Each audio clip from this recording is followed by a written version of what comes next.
Welcome back. We've been tracking this big story across Washington all week. Republican Congressman and staunch Trump ally Matt Gaetz facing a DOJ probe, facing a new ethics committee investigation related to the probe. Now, Gaetz has denied all wrongdoing. But we should know this is actually the second time the young, relatively new congressman has faced an ethics review.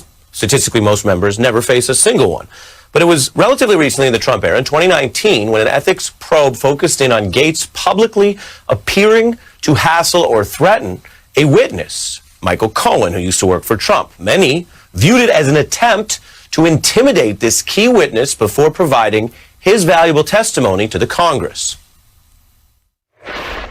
Congressman, does your tweet amount to witness tampering? Absolutely not. It's witness testing. Should people see your tweet as a threat? Absolutely not. I'm not threatening anyone. Michael Cohen threatens people. The House Ethics Committee looked into that very issue, and it did ultimately admonish Gaetz for failing to, quote, exercise reasonable judgment and restraint. We should note it did not find that Gaetz was guilty of actually conducting witness tampering or witness intimidation of that valuable witness at the time, according to House investigators, Michael Cohen. Joining us now is Michael Cohen. He hosts the podcast Mea Culpa. He's the author of the book Disloyal, and he was formerly a lawyer for Donald Trump. Thanks for coming back, Michael. How you doing, Ari? Yeah, I gave myself a little rest and relaxation for a few weeks. Hey, we can all use it these days. Good to have you back, sir. As I mentioned, you were considered a valuable witness in that proceeding, as well as in the Mueller probe, as well as up with the New York DA. We'll get to that because it's newsworthy. But let's start with Mr. Gaetz. You both have something in common in that at one time you both have supported Donald Trump. What do you think of him given your past clash? And what do you think he's learning right now that Donald Trump is not doing a thing to help him? Well, he's learning nothing, but Gaetz's behavior was so brazen and so stupid that it actually boggles the mind. Because the only reasonable explanation for his behavior is that he felt that he would be protected by Donald Trump and his corrupt Justice Department. So he must have been petrified when Trump lost the election simply because now he was exposed. But you know what a lot of people don't take into consideration is Donald Trump is alleged to have done similar things with young women. So was Rudy Giuliani in the Borat movie with Sacha Baron Cohen's alleged young daughter in the movie, right? So Matt Gaetz is par and parcel. And this was all going on during the campaign anyway. Corey Lewandowski had his tryst. Jason Miller had his tryst. Rick Gates had his tryst. I mean, they're following Donald Trump's playbook. And as I explained before the House Oversight Committee, that I know the playbook and it didn't work for me, and it's certainly not going to work for you. So Matt Gaetz really needs to smarten up and understand that he's in very serious trouble.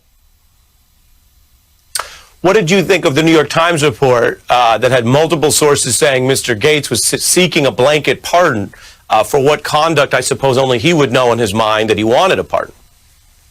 Right. Well, good luck. If Donald Trump wasn't going to benefit from that pocket pardon, then there's no way that he was going to get it. And I actually have to give a lot of credit to the New York Times as well as to the Daily Beast for uncovering this. Because, this thing is great fodder for Saturday Night Live and all of the comedians. Because if you think about it, right, the best part of this is the fact that Gaetz actually paid for sex using Venmo, right, and then titled the payments tuition in school. In all fairness, this dope should have as well linked his Instagram account to his Seeking Arrangements account. That's how stupid that he is. He has to understand, and his Venmo account is on open public, meaning everybody can see what transactions are going on. And yet this is the representative that the people of Florida have chosen? I don't get it. One of the other things that came to light in all this was all these types of relationships. I'm going to put up a text here on the screen. This came up from the ethics probe where Hannity is talking to Matt Gaetz. Hannity says, it's smart to pull down this thing about you. It'll pass. Gaetz asks, how long should I lay low? Hannity says, just a little while. Maybe send a note to Michael privately. Can you shed any light on that? And what do you say to critics, past critics of yourself included, and Hannity and Gaetz, that it feels sometimes like there's a game in public where folks are interviewing, Hannity's interviewing this or that person, be it Gates, or saying to you, oh, he's going to ask you questions. Then it turns out that you guys have, he said, some sort of lawyer-client relationship. He's advising Gates behind the scenes. What light can you shed on all of this? Well, I thought it was very disingenuous of Sean, right? One day he's calling me, trying to pretend to be my buddy, having me on. Basically, what he really did is he was using Trump to the same extent Trump was using him. And so when Gates finally realized that he was in big trouble with the ethics department, he, of course, turned to Sean Hannity, knowing that Sean was a friend of mine. And then Sean is actually the one who drafted the apology to me, telling him to send it to me, knowing that I would accept the apology because I didn't particularly care much about Matt Gates. What I cared about was the fact that it hurt my family. And that was something that I was not going to put up with. Just quickly, because then I want to get you on New York. You're saying that Sean Hannity was being, in your view, sort of duplicitous, that he was playing both of you, but he was actually writing the apology you were going to get ostensibly from Gates? That's correct. That's correct. And I think it's really terrible. I mean, if Sean was smart, he would have just told him, step away from politics, right? Maybe go try to find yourself a spot on Fox or Newsmax, right? And try to take over that Chris Hansen role on, reboot the program To Catch a Predator, because I think Matt Gaetz would be perfect for the role. Yeah, well, and according to what you're saying, it's sort of Sean Hannity playing his own sort of political Cyrano de Bergerac on the side, which is a little odd. The text corroborate some of that because he's in this role appearing to counsel the member of Congress. I got to get you on this other news, Michael, which is the criminal probe into Trump's financial dealings in New York. The Manhattan DA now seizing several boxes of financial records. This from the former daughter-in-law of Trump's money man, Alan Weisselberg. You were very much in a knowledgeable place here. Indeed, you also testified previously about Weisselberg, why he was key. This was to Congress. In the office with me was Alan Weisselberg, the chief financial officer of the Trump Organization. Alan Weisselberg made the decision, always Alan Weisselberg on the check. Mr. Weisselberg, for sure. What do you know about where this investigation is going? What, if anything, can you tell us relevant to the fact that you, of course, have been cooperating and testified several times? Right. So obviously the cooperation is not over. The district attorney's office has millions of pages of documents without the documents provided by Jen Weisselberg, without the additional documents that I am providing and have provided. They have millions of pages of tax documents and so on of Mr. Trump's, the Trump Organization, and other people. I really don't want to get into the sum and substance of the topics, though many have been already discussed and provided, and information provided by the press, because I really want to respect the process and respect Mark Pomerantz, who has a heck of a job ahead of him. You may have seen I put out a tweet the other day complimenting the Trump Organization on the hiring of Mr. Fischetti, who is a very well-seasoned criminal defense attorney. But the problem for Mr. Fischetti, the problem for Donald Trump and the Trump Organization is that the truth is the truth, and that the truth will always come out, to which case it doesn't matter who your lawyer is. You may as well have Mark Mukasey, which is the lawyer that Trump recommended now to Matt Gaetz. What's the difference? I mean, the bottom line is the documents, the records exist. One of the things, for example, that Nicole Wallace talked about in the previous program was that I had flipped, and that it's very difficult when you flip and as a convicted felon to be a credible witness. First of all, I didn't flip. That's actually inaccurate. I pled guilty, but when I was providing the testimony, Ari, I was providing it under oath. I was providing it based upon a subpoena by Congress. And that's not flipping. I got no benefit from the information that I gave. I ended up pleading guilty, and I received zero benefit by Judge Pauly when it came to sentencing time. Actually, I believe that I was, very harshly sentenced. And that's why I have my current writ of habeas corpus out there, which I'm seeking to even remove myself from home confinement. Well, it's all very interesting. I will say legally, part of what you said is certainly true. We covered it at the time. on the way that some other folks caught up in the Mueller probe got off far lighter than you while you did provide testimony. But as you say, it was not pursuant to some automatic deal, which is part of what goes into the sentence. And we had, as I know you know, but our viewers may remember, we had Lanny Davis on about that as well. So, look, you've clashed with Gates. You work for Trump. You're dealing with some of the same overlapping issues in the New York investigation. So, Michael, you remain legally relevant in so many ways. We thank you for being a witness on the beat tonight, sir. Right. Ari, I just want to say one thing. I really do hope that at the end of the day, this resolves quickly for Matt, because I don't want him to miss the prom. So I hope Matt's watching this, and I hope that the pain that he's going through is just a smidgen of the pain he put my family through. Got it. Well, we're moving forward, Michael. Again, thank you for coming on. I got a lot more in the program. John Boehner ripping into Mac.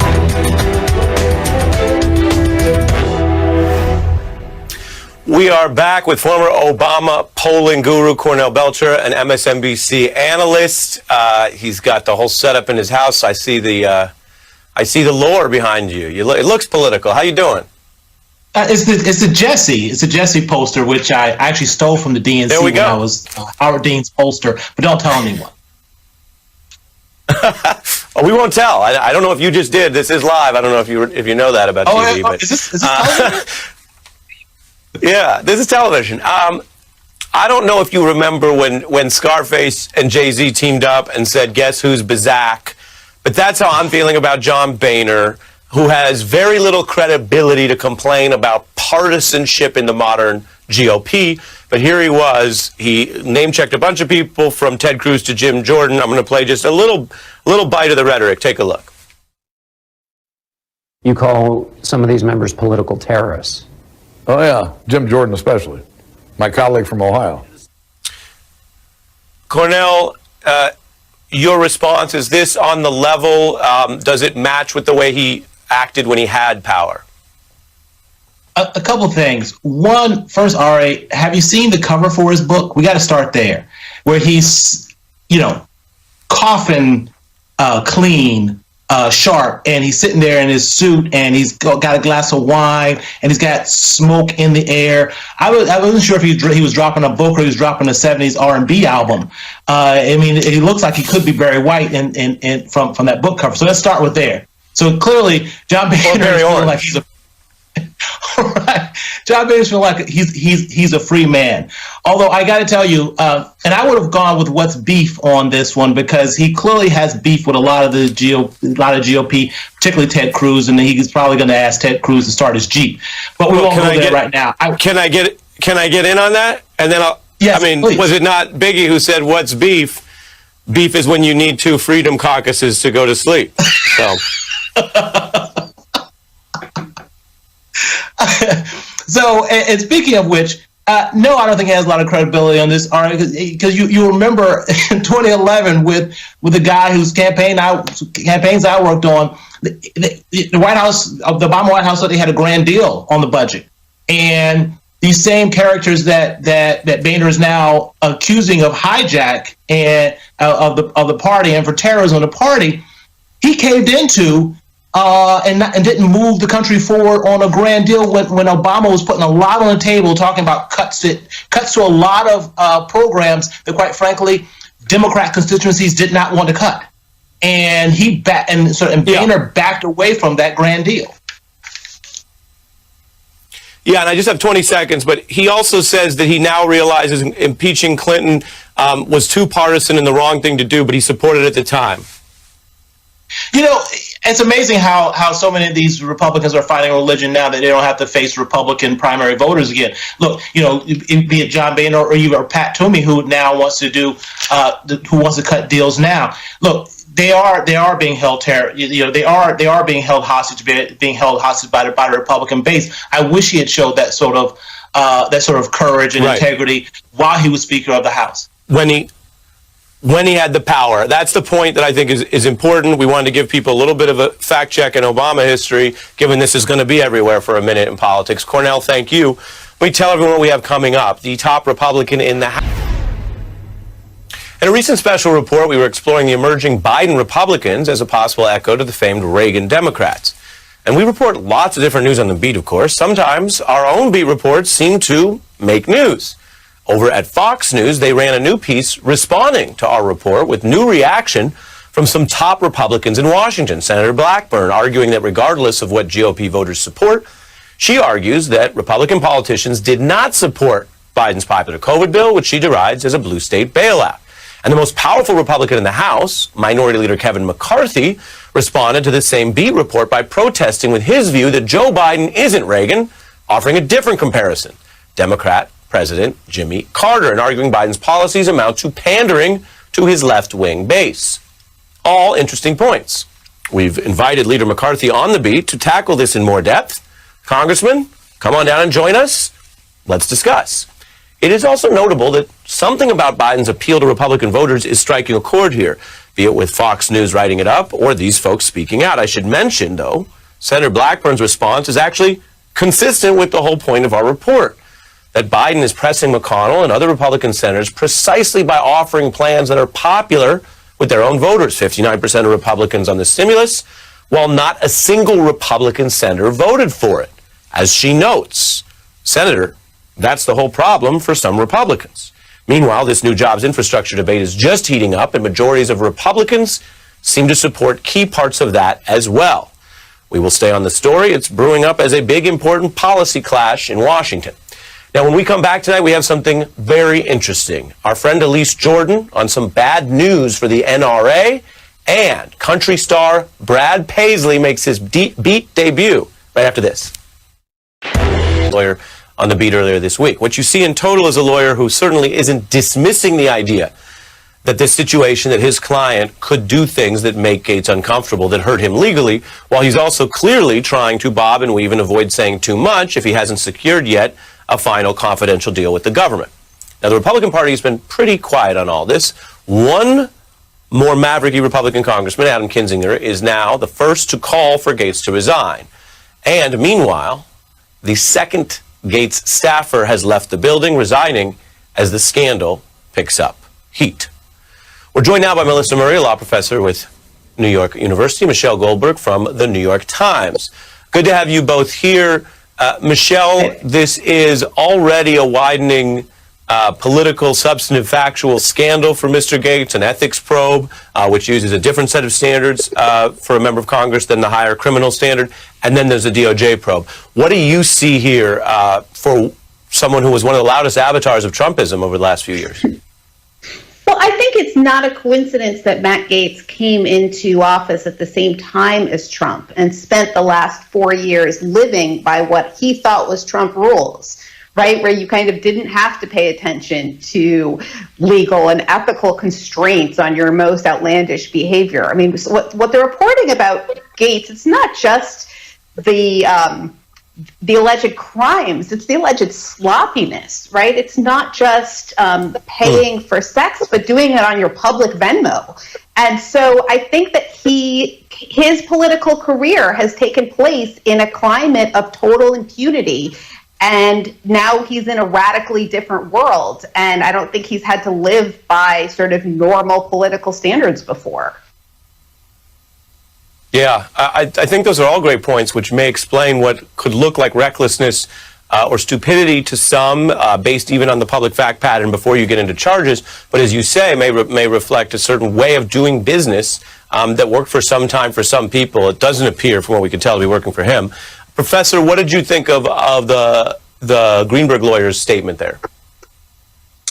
Well, that was the most Florida of press conferences I think I've seen in a long time. And I say that as someone who grew up in the Sunshine State. But it seems very clear that Joel Greenberg is facing considerable legal jeopardy. There are 33 charges in that indictment. He is facing a mandatory minimum of 12 years. It could be decades more if he's found guilty on the other counts in that indictment. He has a lot of reasons, 33 really good reasons to sing about Matt Gaetz. And I think that's exactly what his lawyer was saying. He is uniquely situated to spin a narrative. Whether that narrative comes to fruition and it results in an indictment against Representative Gaetz is another matter, but he has a lot of reasons to cooperate with the prosecution. Michelle, James Clyburn, very top, noticeable Democrat, speaking out. Take a listen.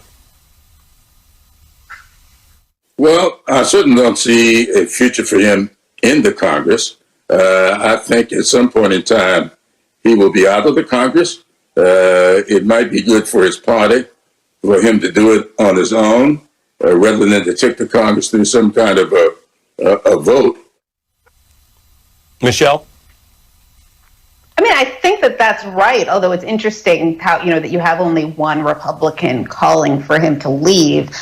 I think it's probably not a terrible thing for, Democrats, I'm sure, want him to resign. At the same time, it's not the worst thing in the world to have him, along with Marjorie Taylor Greene, as the twin faces of the Republican Party. And Matt Gaetz really is the ultimate avatar of what the Republican Party became in the Trump years.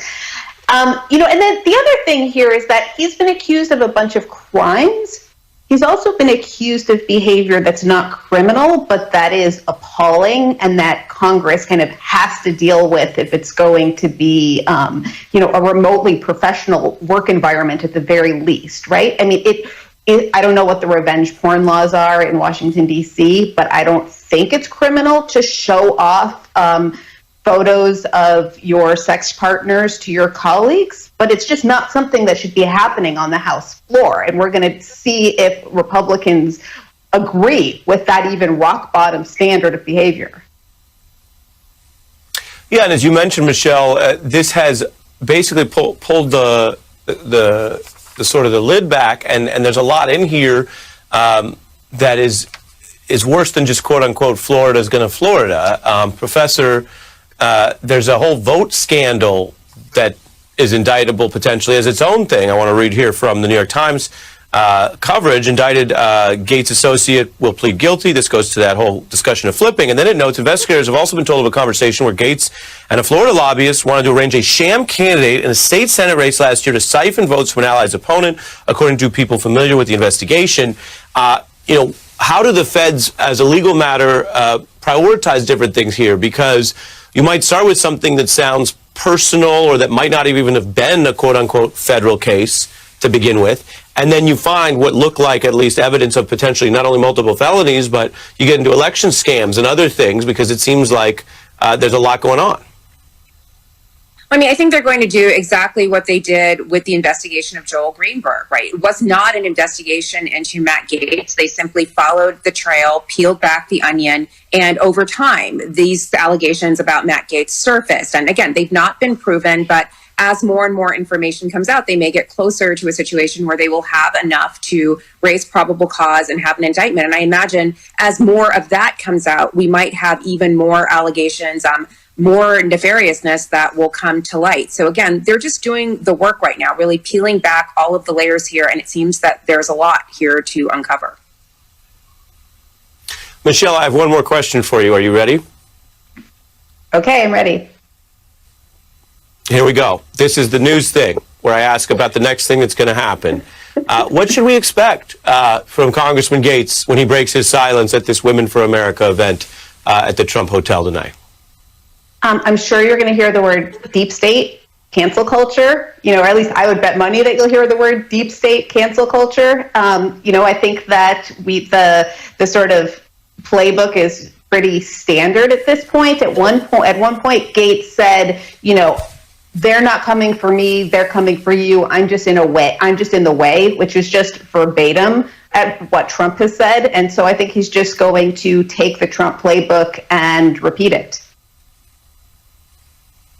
That's, I think, a very reasonable assessment given recent precedent. While Michelle was speaking, we were looking at that live shot as they're setting up for the event tonight. Certainly a curiosity that will be covered by many in Florida. Michelle Goldberg and Melissa Murray, thanks for kicking us off tonight.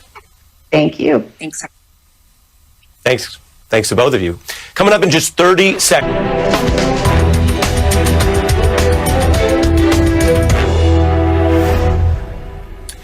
Turning now to new key testimony in the Chauvin murder trial. The county medical examiner, Andrew Baker, who was the person that examined George Floyd formally right after his death, took the stand, explaining why he ruled that Floyd's death was a homicide in that autopsy.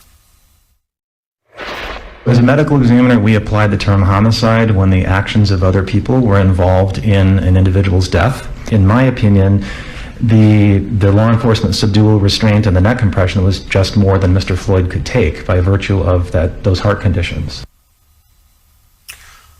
That's important, and we want to be clear so everyone understands what's happening inside this trial. That is a medical determination. Homicide in the medical sense. It's different from a legal definition or a legal finding, which of course is what this whole trial is about.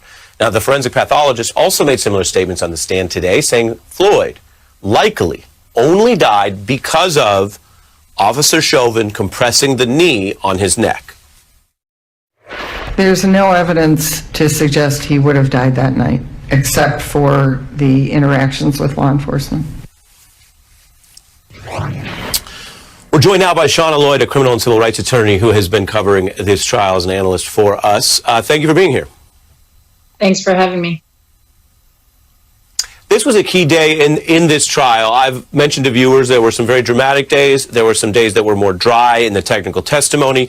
And this day I would put more medium-high, key because we're getting the question here. I would break it down simply into two questions in this kind of trial. One, did the defendant cause the death? That's causal, and that's this medical piece. And then two, was it a justified cause of death or not? You can point to policing in a live shooting situation where fires exchanged with a live shooter and they caused the death, and it is deemed legal. As for that question one, what did you think of those two experts we just showed on whether Chauvin did indeed substantially cause the death of George Floyd? These two experts that we had today were very definitive in what they felt the cause of death were. Our ME, Dr. Baker, he did not vary.